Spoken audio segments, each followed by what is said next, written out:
अस्सलाम वालेकुम फ्रेंड्स, आजकल इन दिनों में बहुत ज़्यादा मसाइल एयरपोर्ट पे देखने को मिल रहे हैं।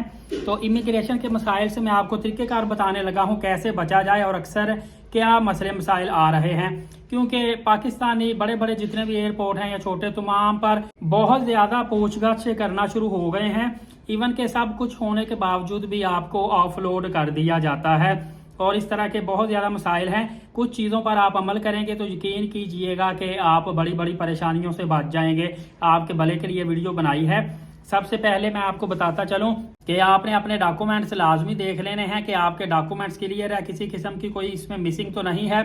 और अगर आप सॉफ्ट कॉपी में डॉक्यूमेंट्स रखते हैं तो उसकी एक एक ज़्यादा नहीं तो एक तो हार्ड कॉपी बना के पास अपने रख लेना, उसको स्टेपल कर लीजिएगा। होटल बुकिंग आजकल देख रहे हैं, इवन के ये भी देखा जा रहा है होटल बुकिंग पेड है कि अनपेड है। आपने दो काम करने हैं कि एक तो या आप होटल बुकिंग जो है ना वो पेड इस तरह करें, अगर 21 दिन के लिए जा रहे हैं आपने होटल वहां पे जाके भी ढूंढना है ना, 3 को दिन का आप पेड होटल ले जाएं ताकि आप दिखा सके पेड बुकिंग। या अगर आप वहां पे किसी और के पास रहना है तो वहां पे आपने स्पॉन्सर जो आपको कर रहा है आपके पास रहायश आपने उनके पास रखनी है, उसका कोई ना कोई प्रूफ, उनका एग्रीमेंट आपने लाजमी दिखाना है। और फ्रेंड्स एक और अहम बात आपको बताने लगा हूं कि अक्सर इमिग्रेशन ऑफिसर अब ना सवाल जवाब करते हैं, क्रॉस क्वेश्चनिंग कर लेते हैं, तो वहां पे कुछ लोग परेशान हो जाते हैं। फर्ज करें आप उम्रा पे जा रहे हैं, आपसे वो पूछ ले कि उम्रे का तरीका क्या है, आपको पता ही ना चले तो आप कंफ्यूज नहीं आपने होना। अगर तरीका नहीं भी पता ना, उनको कहें कि सर मुझे तरीका नहीं पता, मैं फर्स्ट टाइम जा रहा हूँ, मैं उधर लोगों को देख के कर लूंगा, या मैं कोई कॉपी साथ लेके जा रहा हूँ उम्रे के तरीके की, या वहां पे जाके इंटरनेट से तरीकेकार निकाल लूंगा। कहने का मकसद अगर आपको सवाल का जवाब नहीं भी आता ना तो फिर भी आपने कॉन्फिडेंस के साथ बात करनी है। फौरी परेशानी हो जाना, आपके चेहरे के रंग ना उड़ जाएं कि वो सस्पेक्टेड आप हो जाएं तो फिर आपको कहीं वो ऑफलोड ना कर दे, बिल्कुल परेशानी होना। और अगर इमिग्रेशन ऑफिसर आपको लगता है ऑफलोड करने लगा है तो उससे बदतमीजी भी नहीं आपने करनी, क्योंकि एंड टाइम तक आपको क्या पता वो आपको ऑफलोड करने लगा या क्या करने लगा है।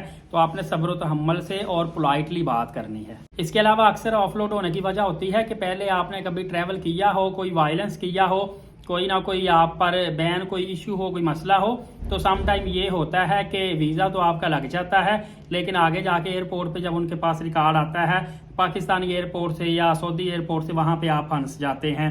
इसके अलावा प्रीवियस जो ट्रैवल हिस्ट्री है उसमें भी आपका कोशिश करें कि आप ऑफलोड की स्टैंप हो, उसका मसला नहीं होता। जिनके वीज़े रिजेक्शन होती है या ब्लैक लिस्ट या कोई ना कोई मसला होता है उन पे भी कोई प्रॉब्लम्स आ सकती है, या मतलब कि डिपोर्ट हुए हों या ओवरस्टे हुए हो या बैन हुए हों, इस तरह का अक्सर ये मसले छोटे मोटे आपको लगते हैं लेकिन इस वजह से भी आ सकता है।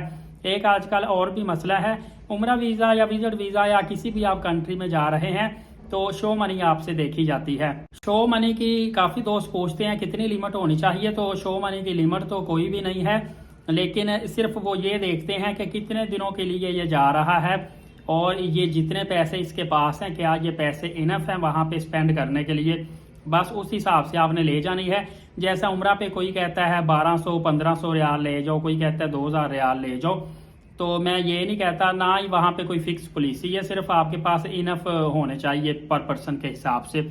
और इसके अलावा आजकल रिटर्न टिकट भी बहुत ज़रूरी है कि सेम एयरलाइन, सुनने में भी आया है कि सेम एयरलाइन होनी चाहिए आपकी और रिटर्न टिकट आपकी भी होनी चाहिए, PNR के साथ प्रॉपर चेक भी की जाती है।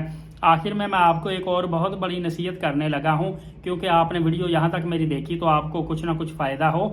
आजकल एयरपोर्ट पे जो सूरत हाल चल रही है ना, आपने टिकट जब करवानी है तो आपने टिकट करवानी है रिफंडेबल, और वो भी आफ्टर डिपार्चर रिफंडेबल टिकट करवानी है, क्योंकि एक तो होती है ना टिकट जो कि नॉन रिफंडेबल होती है, वो तो आपकी ज़ाया हो गई अगर आपकी फ़्लाइट निकल गई तो, या जो भी है।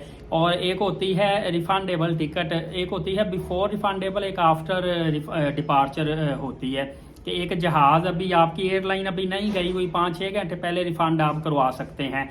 एक होती है कि जहाज़ आपका निकल भी गया उसके बाद भी रिफंड करवा सकते हैं, बेशक वो आपको 5000 महंगी टिकट मिले आजकल वो करवाइएगा, ताकि आने या वापसी पर आपको अगर कोई मसला हो तो एटलीस्ट आपके तकरीबन 75-80% आपकी अमाउंट वापस आ जाती है, बेशक आपकी फ्लाइट रह भी जाए। तो इस तरह आपको इस चीज़ का मेंटली स्ट्रेस नहीं होता।